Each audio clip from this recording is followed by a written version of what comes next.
Bursa Pilkada Jakarta semakin ramai. Setelah nama Anies dan Ahok disebut-sebut sebagai calon kontestan, muncul pula nama putra bungsu Presiden Jokowi, Kaesang Pangarep. Nama Kaesang muncul setelah foto dirinya bersama Budi Satrio-Djiwandono beredar di media sosial. Di foto tersebut ditulis keduanya sebagai bakal calon pemimpin Jakarta 2024. Budi Satrio-Djiwandono adalah keponakan Prabowo Subianto yang juga kader Gerindra dan anggota DPR RI. Saat Pilpres lalu, Budi Satrio-Djiwandono merupakan komandan tim komunikasi TKN Prabowo Gibran. Wakil Ketua Umum Partai Gerindra Habibur Rahman menyebut poster Budi Satrio dan Kaesang muncul karena aspirasi masyarakat. Tapi soal keputusan resmi mengenai duet Budi dan Kaesang akan diumumkan Ketua Harian DPP Gerindra Sufmi Dasko Ahmad. Terkait poster misalnya ada Pak Budi Djiwandono dengan Mas Kaesang, ya, saya pikir itu sebagai bentuk penyampaian adanya aspirasi masyarakat kepada kami. Ya. Adapun keputusan resmi nanti akan diumumkan Pak Dasko berdasarkan putusan Pak Prabowo pada saatnya. Banyak sekali aspirasi masyarakat Jakarta, ya, terutama masyarakat dari Jakarta Timur, daerah pemilihan saya, yang ingin mencalonkan Mas Budi Djiwandono sebagai Gubernur Jakarta periode mendatang. Di tengah ramai foto Budi Satrio dan Kaesang untuk Jakarta 2024, secara mengejutkan Mahkamah Agung mengabulkan gugatan batas usia minimal pencalonan kepala daerah yang diajukan Ketua Umum Partai Garuda Ahmad Ridha Sabana. Dalam putusannya, MA meminta KPU mencabut pasal 4 ayat 1 huruf D PKPU nomor 9 tahun 2020. Ketentuan tersebut mengatur syarat usia minimal bagi calon peserta pilkada. Sebelumnya pasal 4 ayat 1 PKPU menyatakan berusia paling rendah 30 tahun untuk calon gubernur dan wakil gubernur dan 25 tahun untuk calon bupati dan wakil bupati atau calon wali kota dan wakil wali kota terhitung sejak penetapan pasangan calon. Setelah permohonan uji materi dikabulkan MA, maka bunyi pasal 4 PKPU nomor 9 tahun 2020 berubah menjadi berusia paling rendah 30 tahun untuk calon gubernur dan wakil gubernur dan 25 tahun untuk calon bupati dan wakil bupati atau calon wali kota dan wakil wali kota terhitung sejak pelantikan pasangan calon terpilih. Putusan MA ini pun dikomentari oleh PDI Perjuangan. Menurut PDIP, putusan MA merupakan pengkhianatan terhadap cita-cita reformasi. Kami dari PDI Perjuangan melihat ini adalah bagian dari suatu rentetan yang telah dimulai sejak putusan MK nomor 90 2023 yang mencerminkan bahwa negeri ini seakan dipaksa untuk menerima pemimpin yang belum cukup usia dan juga minim prestasi dan pengalaman maupun rekam jejak. Dan ini adalah sesuatu hal yang kami anggap sebagai pengkhianatan di level tertinggi terhadap cita-cita reformasi. Sementara itu, Presiden Jokowi memilih tak berkomentar terkait keputusan MA tersebut. Jokowi meminta media menanyakan langsung ke Mahkamah Agung. Tadi MA sudah memberikan keputusan untuk mencabut batas usia kepala daerah, Pak. Ada tanggapan soal ini, Pak? Itu tanyakan ke Mahkamah Agung atau tanyakan ke yang gugat. Tapi Bapak sudah temukan itu, Pak? Sudah baca sebelumnya? Sudah baca hasil putusan itu, Pak? Belum.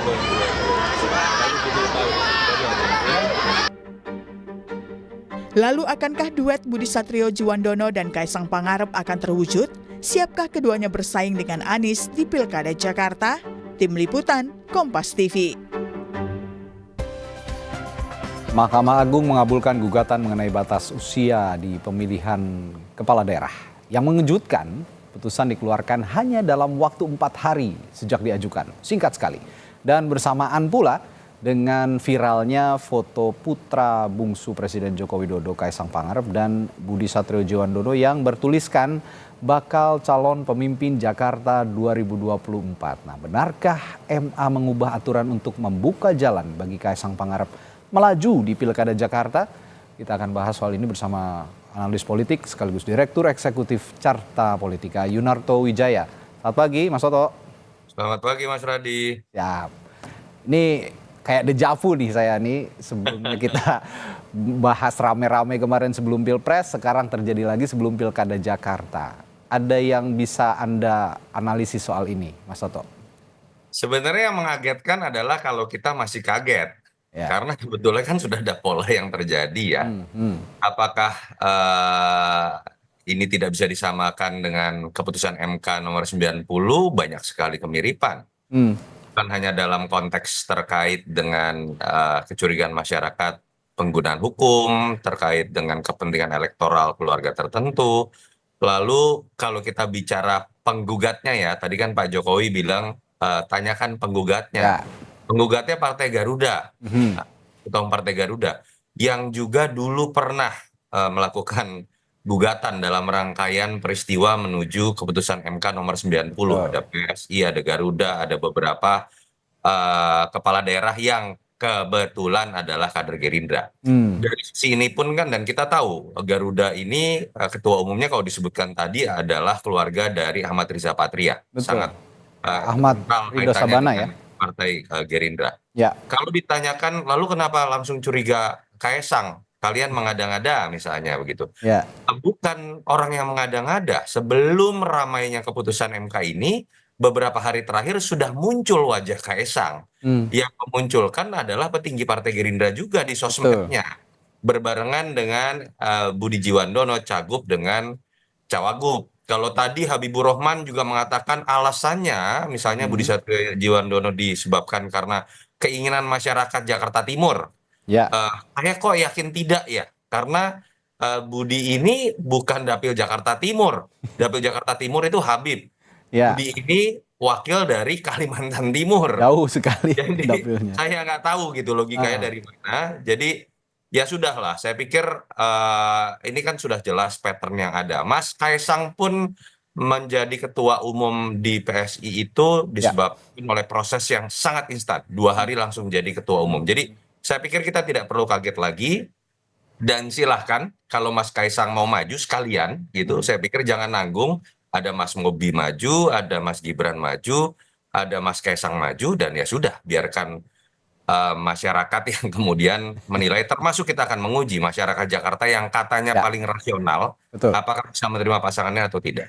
Ngomong-ngomong masyarakat Jakarta yang paling rasional, saya juga agak sepaham dengan Mas Toto, karena ini berkaca dari Pilpres dan Pileg lalu saja tidak sejalan lah ya dengan apa yang terjadi di beberapa provinsi lain begitu, mulai dari Jawa Tengah, Jawa Timur, Jawa Barat begitu. Hanya Jakarta saja kalau saya lihat kemenangan bukan pada sosok Prabowo Subianto dan Gibran Rakabuming Raka. Bahkan di pemilu legislatif juga pemenangnya bukan PDI Perjuangan melainkan Partai Keadilan Sejahtera. Ini khusus untuk Jakarta. Saya mau bicara juga ini saya akan tanyakan ke Mas Toto. Apa sih sebenarnya yang ada di benak masyarakat Jakarta hari-hari ini ketika melihat rangkaian ya, kita melihat satu rangkaian Pilpres dan sebentar lagi nanti menghadapi Pilkada Jakarta, Mas Toto. Iya, pertama memang Pilkada DKI ini selalu membuat kejutan. Kalau kita ingat di 2012 dan 2017, 2012 orang menjagokan Foke. Siapa yang menyangka kemudian Wali Kota Solo maju dan mengalahkan tokoh-tokoh nasional termasuk incumbent Foke. 2017 juga siapa yang menyangka Ahok bisa kalah. Ya. Dan siapa yang menyangka Anies, mantan menterinya Jokowi, kemudian tiba-tiba maju.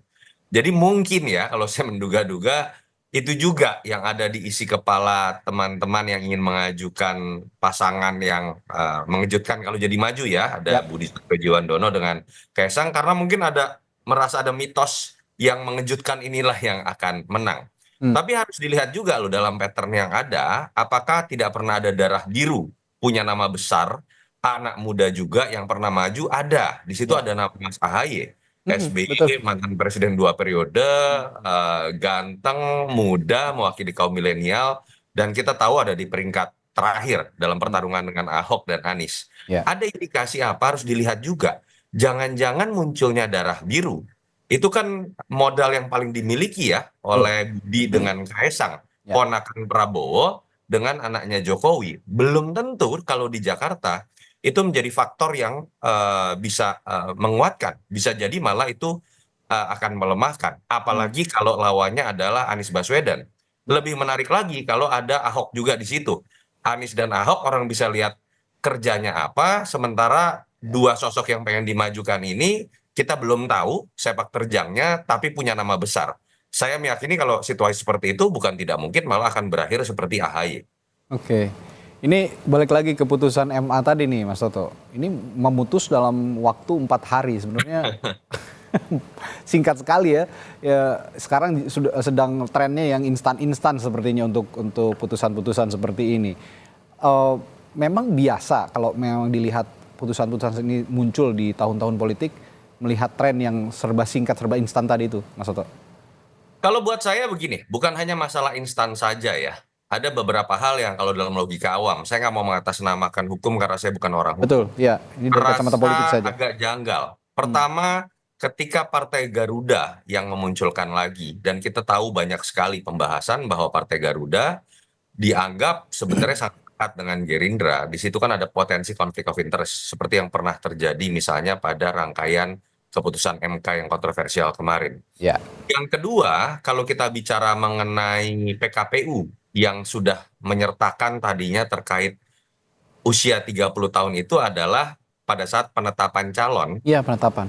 Dan kemudian sekarang diganti terminologinya menjadi pada saat dilantik. Itu menurut saya jadi menarik. Logika awam saja, PKPU itu kan menjabarkan mengenai penyelenggaraan pemilu. Iya. Harusnya tidak salah ketika itu lebih menjabarkan proses pencalonan. Bukan proses pada saat sudah dilantik dan akan menjabat. Itu logika yang kedua.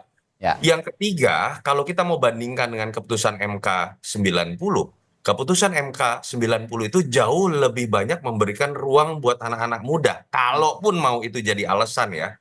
Karena itu kan hanya batasan usia. 35 tahun misalnya, atau dengan terminologi pernah jadi bupati, wali kota, dan lain-lain. Yang ini menarik loh Mas Radi. Ya. Yang membedakan hanya tadinya yang tanggal lahirnya itu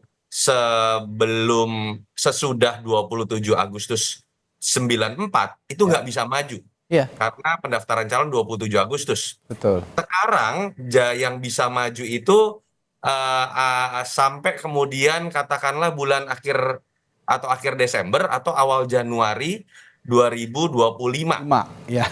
Karena batasannya adalah pelantikan. Oke. Kok bisa kebetulan banget ya Mas Kaisang itu lahirnya 25 Desember 1994. Saya tidak tahu gitu ya.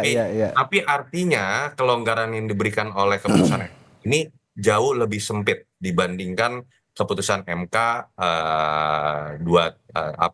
tahun 2023 kemarin.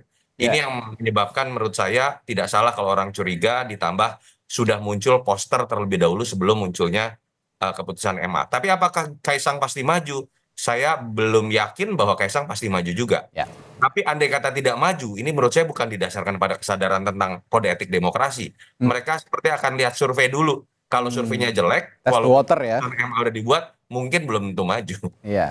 Ini kalau ngomong balik lagi soal aturan tadi yang diubah oleh Mahkamah Agung yang memerintahkan KPU untuk merubah PKPU tadi, ya secara hukum memang kita belum bisa menelaah ya, karena kita bicara dalam tataran politik gitu ya, ini legitimate atau tidak, tapi secara politik memang logika nalarnya tidak masuk, seperti yang dijelaskan Mas Toto tadi, bahwa ini kan pemilu, ini kan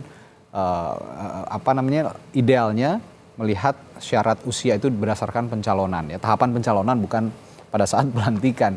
Nah, saya ini dapat berita terbaru juga nih barusan, ternyata Budi Satriojiwandono ini baru saja mengatakan tidak akan maju, menyatakan tidak akan maju di Pilkada Jakarta.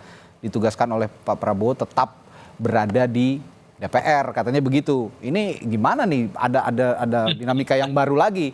Saya kok agak pesimis ketika pernyataan ya, ibaratnya begini, kalau sekarang trennya berubah.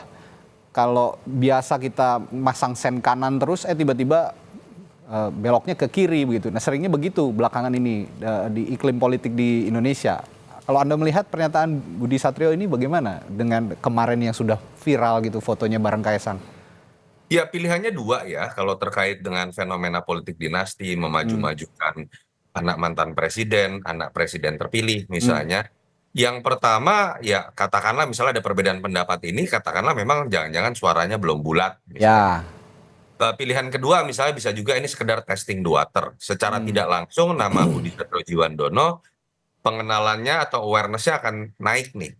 Sekaligus testing the water juga, andai kata Mas Kaisang kemudian memang dimajukan di Jakarta, entah cagup atau cawagup, penolakannya seperti apa, penerimaannya seperti apa. Paling tidak ini kan sekarang jadi bahasa nasional begitu ya. Ya. Yang ketiga tidak mungkin juga ada fenomena belum tentu loh nama besar yang dipakai nih untuk memajukan ponakannya, anaknya itu 100% mau atau bermula dari ide-ide beliau-beliau ini. Saya sebut sajalah Prabowo atau Jokowi. Jangan-jangan nafsu besar ini lebih banyak muncul dari sekeliling bapak-bapak tersebut, entah Pak Prabowo atau Pak Jokowi. Ya. Orang-orang yang ingin kemudian, ya mohon maaf ya, saya mengatakan kalau zaman Orba dulu sering dikasih contoh itu almarhum Harmoko. Yang terus mendorong Pak Harto misalnya pada situasi ketika dianggap sudah tidak layak maju pun untuk tetap maju. Tetap maju. Semua cinta Anda, anak Anda pun bisa maju. Kira-kira seperti itu. Ya. Nah itu yang mungkin juga terjadi. Budaya ala Orba, menjilat atasan, menyenangkan, termasuk kepentingan mereka untuk tetap berada di lingkaran kekuasaan. Dan itu lebih mungkin terjadi kalau bosnya dan kemudian keluarganya ikut tetap ada dalam pusaran kekuasaan.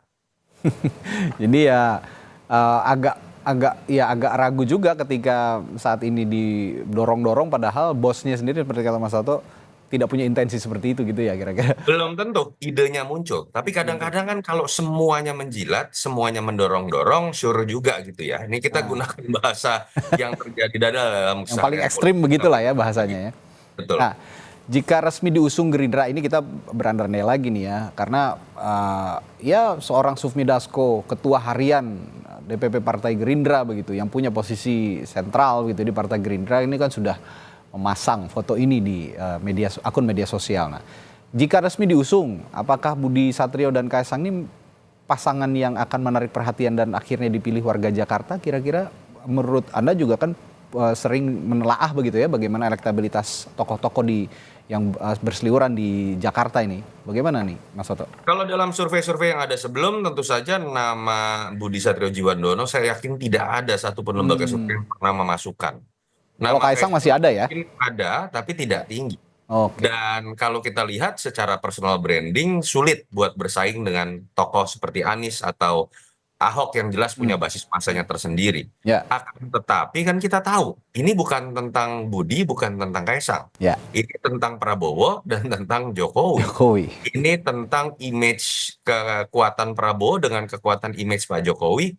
Jangan-jangan ini tentang perangkat birokrasi. Jangan-jangan ini tentang bansos. Jangan-jangan ini tentang aparat. Maaf ya, itu kan yang menjadi pembahasan ketika Presiden maju dalam gugatan MK pada saat Pilpres kemarin. Artinya ketika ponakan Presiden terpilih dan anak dari nanti Pak Jokowi akan jadi mantan Presiden maju, itu juga yang mungkin akan jadi kontroversi. Dan sayang, menurut saya ini akan menyita perhatian publik yang harusnya publik di Jakarta berdebat tentang penanganan banjir, tentang penanganan kemacetan, tentang penanganan polusi, bukan tentang misalnya politik dinasti, bukan tentang penggunaan aparat dan lain-lain. Bahkan bukan tidak mungkin itu akan menyita percakapan dari pilkada serentak yang jumlahnya akan ada ratusan. Saya berharap apa yang terjadi pada beberapa bulan lalu dalam Pilpres itu tidak menjadi bahasan yang sama pada saat kita menikmati pilkada serentak nanti. Ya, iya, tapi sulit juga untuk memisahkan apa yang terjadi di Pilpres jika memang nanti terjadi seperti ini. Meskipun kata Mas Toto tadi Budi Satriojiwandono, Kaisang Pangarep, ini namanya sebenarnya tidak pernah ada dalam radar survei elektabilitas sosok begitu. Tapi kalau memang dimunculkan dengan perangkat yang begitu hebat, bukan tidak mungkin kan bisa menyaingi seorang Anies Baswedan dan Basuki Cahayapurnama, Mas Toto. Lagi-lagi saya melihat Jakarta agak berbeda ya. Agak beda ya. Iya. Apakah dan masyarakat? Kalaupun dipaksakan itu akan sulit begitu ya. Saya sih senang kalau kemudian keduanya maju, karena menurut saya itu bisa jadi potensi bumerang terhadap apa yang disebut dengan politik dinasti, terhadap apa yang disebut dengan potensi TSM ya. Ya, Tapi saya melihat tetap ini berbahaya malah kalau kita ingin memberikan masukan positif ya buat Budi Satrio Djiwandono sama Mas Kaisang. Budi Satrio Djiwandono ini saya melihat dalam konteks keluarga Pak Prabowo sosok yang sebenarnya secara branding bisa luar biasa. Dia anak muda, dia punya penampilan menarik, dia pintar dan Ya. bisa dikatakan simpatik ya kalau image kita lihat dalam gaya komunikasi di daerah. Sosok ini bisa jadi pengganti Pak Prabowo tanda kutip kalau kita lihat dalam image-nya, dalam track record-nya. Terlalu disayangkan kalau kemudian langsung dicemplungkan dalam image yang tidak terlalu baik. Ya. Image-nya seakan-akan nebeng omnya dalam logika politik dinasti. Begitu pula Mas Kaisang, sudahlah budaya instan ini cukup melekat di Mas Kaisang pada saat masuk menjadi ketua umum partai. Umum partai. Masa ketum partai, anak presiden hanya menjadi cawagup dan masih nebeng nama ayahnya, itu menurut saya juga kasihan buat Mas Kaisang. Iya. Jadi berartilah orang-orang di sekitar yang sepertinya terus mengojok-ngojokkan keluarga Pak Jokowi dengan Pak Prabowo, biarkan mereka berkembang dan menunjukkan sebuah karya dan prestasi, dan itu akan lebih membuka kemungkinan mereka berkarir politik. Oke. Tapi yang menarik begini Mas Toto, ini ya MA sudah berputus begitu dan tinggal memerintahkan KPU untuk mengubah PKPU soal aturan syarat calon batas usia calon gubernur dan wakil gubernur. Tapi saya melihat juga ada berita ini di salah satu harian atau mungkin media online begitu bahwa PKS menyetujui ternyata sepakat dengan putusan ini. Ada apa ini? PKS kan juga pada saat Pilpres lalu sangat menentang begitu ya dengan adanya putusan 90 di Mahkamah Konstitusi. Tapi kali ini bagus katanya. Berarti anak muda bisa maju nih katanya gitu kira-kira. Dan nggak mungkin kan ini juga diubah lagi begitu kan, sudah diubah masa diubah lagi. Itu sisi positifnya ya. Tapi kalau kita lihat dari sisi persaingan dan kepentingannya, PKS kan jelas DPW-nya sudah mengajukan nama Mas Anies Baswedan. Artinya misalnya kita sepakat bahwa PKS seperti akan mengajukan Mas Anies. Coba Mas Radi pikir, Ya. lebih mudah melawan Budi Satrio Djiwandono dan Kaisang atau lebih mudah melawan Ridwan Kamil? Menurut saya lebih sulit melawan Ridwan Kamil. Karena surveinya menyatakan Ridwan Kamil bersaing dengan Anies Baswedan. Jadi itu yang saya sebutkan tadi. Jangan sampai kemudian upaya mengojok-ngojokkan nama keluarga bos begitu ya, ponakan dan anak, itu malah membuat lawan politik tertawa. Yang akan jadi korban itu bukan yang mendorong-dorong. Mereka sih tetap jadi tim sukses dan tim sukses ini tetap selalu sukses. Entah calonnya kalah atau menang. Tapi nama seperti Budi Satrio Djiwandono dan Kaisang yang harusnya masih punya waktu lama untuk bisa menjulang tinggi dalam karir politiknya, tiba-tiba dijerumuskan dan kemudian nama mereka yang jelek kalau sampai maju dan kalah ya.